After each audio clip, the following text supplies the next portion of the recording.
This is North Dakota Today.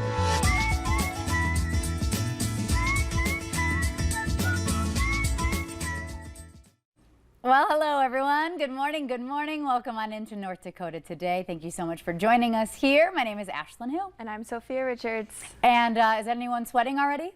Yeah. It's so hot outside. It was so hot. I was walking my dog this morning and I was like, if it's already this hot. 70 degrees when you wake up at 5 a.m. is just a little warm.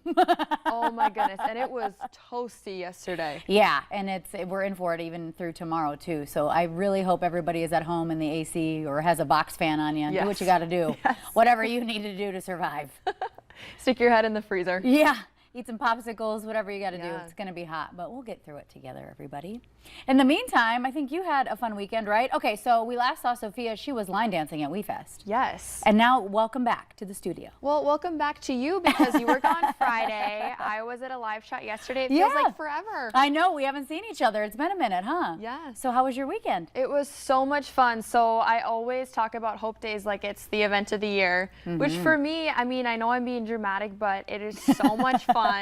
And of course, there's nothing like being back in your hometown. Yeah. So we had so much fun. I have a few photos of the weekend. I had some friends out, if we want to pull that up. And we went to the street dance. We hung out. There's me, some of my friends, and then my sister Ryan. And then actually, this was Friday night.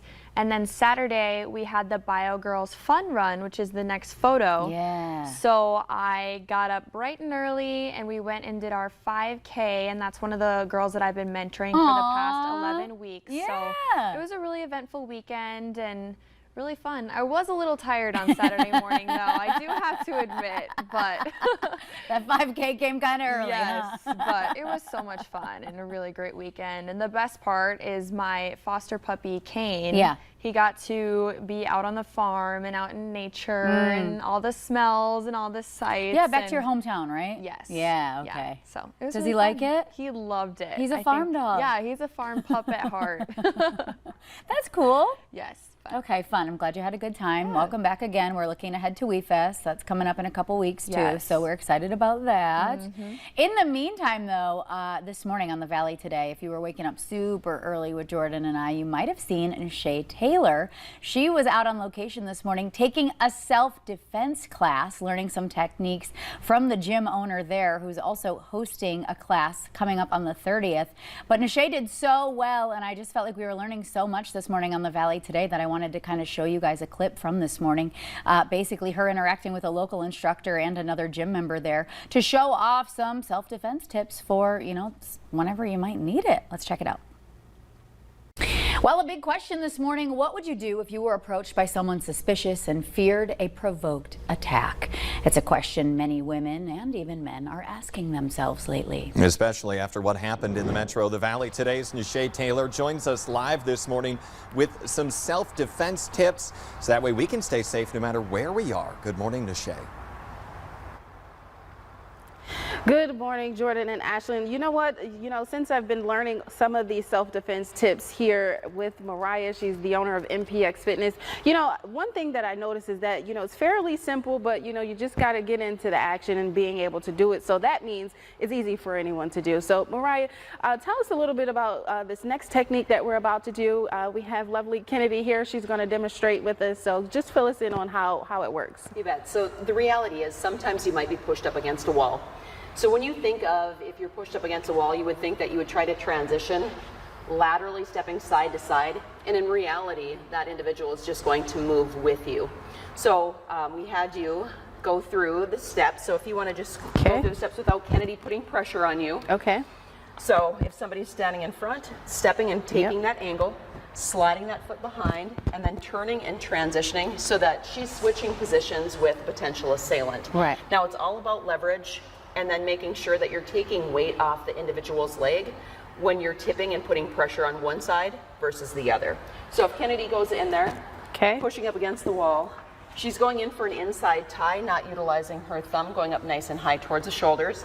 Elbows are in, pushing down, stepping out at an angle, drop stepping, turn, pivot, and then she's transitioning and pushing. So now she's in an optimal position where again, if it's a situation where you need to stay and play, which would be if you're at a place where there isn't an exit. Yeah. That was going to be my next question. You know, why is this something that, you know, most people don't think about as a way to get out of? Right. So it's all about leverage. So whether you're standing, whether you're on the ground, how do you move? You have to start moving first with your feet, and that is going to dictate the rest of your body. And then anytime you're able to take weight off of one leg, now they have to balance on one, and it's easier to shift them compared to dead weight that's equally distributed. All right. Well, thank you, Mariah. Thank you, Kennedy. That was a fun technique, but, you know, I'll keep it in mind for... Got it down. Yes, there we go. Taking them down whenever they come my way. All right. Reporting live in Fargo, Nishay Taylor, Valley News Live. Okay, an active morning in Nishay. You've come a long way from our first live check-in this morning. You're learning a lot. Uh-huh. Yeah, we're keeping everyone. I'm ready to go. Yeah. Ready to go. Is ready to go. And Nishay, if other people want to get ready to go and learn, you know, is there a way that they can sign up for this? I'm fairly certain Mariah has a gym there that she offers these classes. Yeah, sure. Mariah, if you can quickly share, you know, how people can sign up for your self-defense classes, where they can find you. Absolutely. If you go to definethefight.com or mariahprusha.com, you'll be able to see where we have Define the Fight self-defense. We have one coming up July 30th, so if you want more information, you can go to the site or call 701-293-0002. All right, perfect. Yeah, I would definitely say sign up for that class because it's very important. All right, thank you so much, Mariah. I'll send it back to you guys in the studio. Yeah, some great information. Nishay, thank you for that. All right, definethefight.com. We were learning so much throughout the morning. I was pretending that I was strong. I was like, yeah, watching Nishay just like get down to business. Yeah. And I've taken self-defense classes before. Have you? No, I haven't. I've wanted to because everyone says it's just such a great skill to learn. Yeah, I've taken them, but then I also think, oh, I could use a brush up. Yeah. Need the updated techniques. Yeah, you take it once and you leave feeling empowered and you're like, this is awesome. Like, I'm going to be so great. And then, you know, a month goes by and you're like, what did I learn? What was that thing? Wait. What was that thing in the wrist? And yeah, so either way, it's coming up July 30th. So, you know, if you're interested in that, I just thought it was a really nice live look this morning at local events going on and, you know, how to empower yourself if need be. All right, we have an incredibly jam-packed show today. I'm very excited to get into it. Coming up next, we'll be speaking with New Perspective, a senior care living facility, but we're talking about cuisine and the importance of those meals at the facilities. That's coming up right here on North Dakota Today.